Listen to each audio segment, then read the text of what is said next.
ఆయనేమో ఆదర్శవంతమైన మాటలు చంద్రబాబు నాయుడు, ఈయన పవన్ కళ్యాణ్ ఏమో ఆవేశపూరితమైన మాటలు. ఊగి ఊగి మద్యపాన ప్రియులకు ఏమింత నీ ఆగిత్యం, నీ ఆవేశం ఎక్కడి పోయింది? నీ ఆవేశం ఇప్పుడు చల్లగా చల్లబడిపోయిందే. చంద్రబాబు నాయుడు ఇచ్చే ప్యాకేజీ డబ్బులు తీసుకొని నీ నోటికి బీగం వేసుకొని నీ ఆవేశాన్ని చల్లబరుచుకునేవా పవన్ కళ్యాణ్? ఇంకొక ఆయన ఉన్నాడు చిన్నబాబు గారు, ఆయన పరశురాముడు లాంటి వాడు. అబ్బా, మా తల్లికి అవమానం చేసినారా?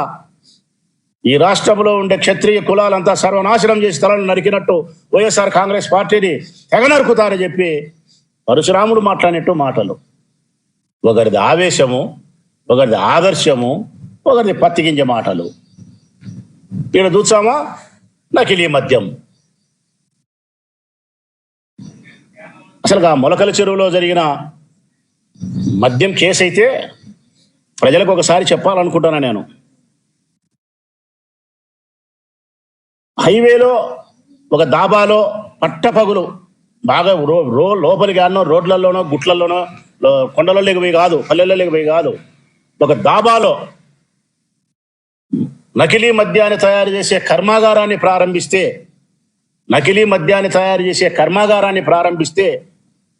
కొన్ని వేల మంది తిరుగుతూ ఉండే చోట భారీ మిషన్లు తెచ్చి అక్కడ పెట్టి 3 రకాల భారీ మిషన్లు,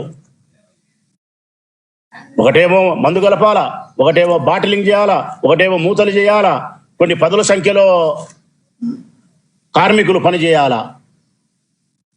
అటువంటి కర్మాగారాన్ని బహిరంగ ప్రదేశంలో పెడితే 16 నెలలైనా ఎక్సైజ్ అధికారులు కంటబడలేదంట.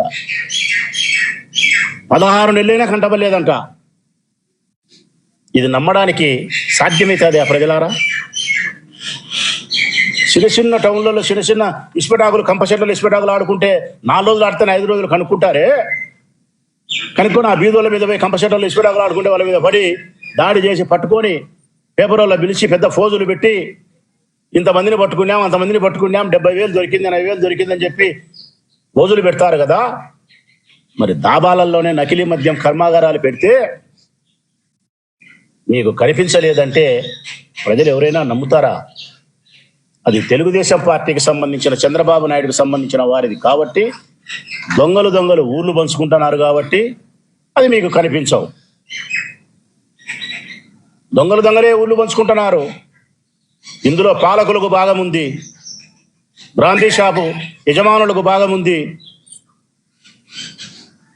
ప్రభుత్వ అధికారులకు భాగం ఉంది. ఈ పాపంలో ముగ్గురికి భాగం ఉంది. నేను అడుగుతా ఉన్నా, ఎవరిది ఈ నేరం? ఎవరిది తప్పు? మనుషులు మరణించడానికి, అనారోగ్యం వేయడానికి నకిలీ మద్యం వలన ఎవరిది తప్పు?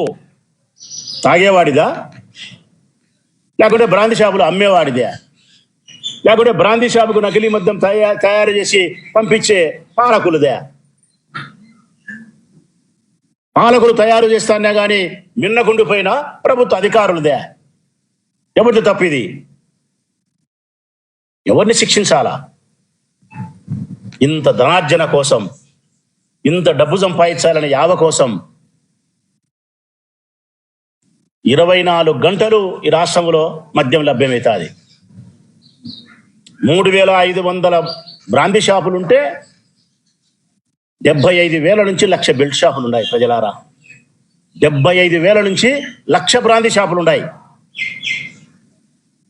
ఇది బతికేదానికే పోయేదానికే ఈ రాష్ట్రం. సందుకు గొంతుకు 24 గంటలు మద్యం లభ్యమవుతా ఉంటే, అది నకిలీ మద్యం తాగి ఊగుతా ఉంటే, చచ్చేటోడు సస్తా అంటే, బతికేటోడు బతుకుతా ఉంటే మీరు వినోదం చూస్తారా? మీరు సభలు పెట్టుకొని సూపర్ హిట్, సూపర్ క్లాస్ అని చెప్పి మీరు కార్యక్రమాలు చేస్తారా?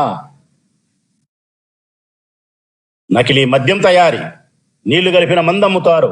గోవా నుంచి, కర్ణాటక నుంచి సరుకు వస్తుంది. బ్రాందీ షాపులు తనిఖీ చెయ్యరు.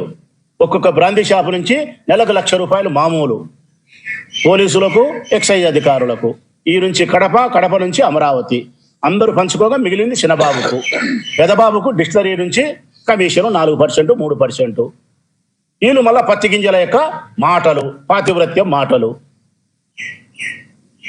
గట్టిగా ఎవరైనా మాట్లాడితే, ప్రశ్నిస్తే జైలు పాలు చేయడము. ఒకసారి ప్రజల్ని ఆలోచించమంటాను నేను. జగన్మోహన్ రెడ్డి గారి ప్రభుత్వంలో బ్రాందీ షాపులు ప్రైవేటు పరం నుంచి క్యాన్సిల్ చేసి ప్రభుత్వం చేత విక్రయించినాం. ప్రభుత్వం విక్రయిస్తే నకిలీ మద్యం అమ్ముతుంది ఆ ప్రజలారా? ప్రభుత్వము బ్రాందీలో నీళ్లు కలిపి అమ్ముతుంది ఆ ప్రజలారా? ప్రభుత్వము నియమ నిబంధనలకు ప్రకారం అమ్ముతుంది ఆ ప్రజలారా? నిర్ణీత సమయాన్ని కాదని ప్రభుత్వం అమ్ముతుంది ఆ ప్రజలారా? ఇవన్నీ జగన్మోహన్ రెడ్డి ప్రభుత్వంలో ప్రభుత్వమే బ్రాందీ షాప్ నడిపింది కాబట్టి నిర్ణీత సమయం ప్రకారం 10 నుంచి రాత్రి 8 వరకు 9 వరకు అమ్మినారు. కల్తీ లేని మద్యాన్ని అమ్మినారు. ఏపీ బ్రూవరీస్ నుంచి మందు తెచ్చి అమ్మినారు. ఎంఆర్పీ ధరల ప్రకారమే మందు అమ్మినారు. బెల్ట్ షాపులు లేకుండా చూడగలిగినారు. బ్రాందీ షాపుల్లో మందు తాగనీయకుండా చూడగలిగినారు. మర్యాదగా మటసంగా తాగేవాడు ఇంటికి పోయి కొంపకు పోయి పిల్లాం సమక్షంలో 4 అంశాలు 5 అంశాలు తాగి ఉండాల్సిన పరిస్థితిని ఆయన కల్పిస్తే ఎన్ బ్రాండ్స్ అని చెప్పి ఆయన గబ్బు పట్టించే ప్రయత్నం చేసి లేని లిక్కర్ కేసు పెట్టి జైళ్ళకు పంపించి పబ్బం గడుపుకునే ప్రయత్నం చేసిన దుర్మార్గమైన ప్రభుత్వం ఈ ప్రభుత్వం, చంద్రబాబు నాయుడు ప్రభుత్వం. ఇప్పుడు చూస్తామా 24 గంటలు మద్యం దొరుకుతుంది. నేను చెప్పినా కదా, కాఫీ తాగాలంటే 6 గంటలకు పాలు వస్తాయి, 6 గంటలకే కాఫీ లభ్యమవుతుంది. కానీ ఈ రాష్ట్రంలో మందు తాగాలంటే 5 గంటలకే లభ్యమవుతుంది. 24 గంటలు బ్రాందీ షాపులు, కల్తీ మద్యం తయారీ, డాబాలలోనే కర్మాగారాలు, పాల కర్మాగారాలు మూతబన్నాయి, నకిలీ మద్యం కర్మాగారాలు ఓపెన్ అయినాయి చంద్రబాబు నాయుడు నేతృత్వంలో. విచిత్రం ఏంటంటే ఇందులో మళ్ళా కేసులు ఎవరు పెట్టారు వాళ్ళనంటే, దాబాలో బహిరంగంగా 16 నెలలుగా నకిలీ మద్యం కర్మాగారాన్ని ఓపెన్ చేసి తమిళనాడు నుంచి, ఒరిస్సా నుంచి వచ్చిన కూలీలు ఉన్నారు కదా, వాళ్ళంట కేసులో ముద్దాయిలు. ప్రజలారా, వాళ్ళు నడపగలుగుతారా?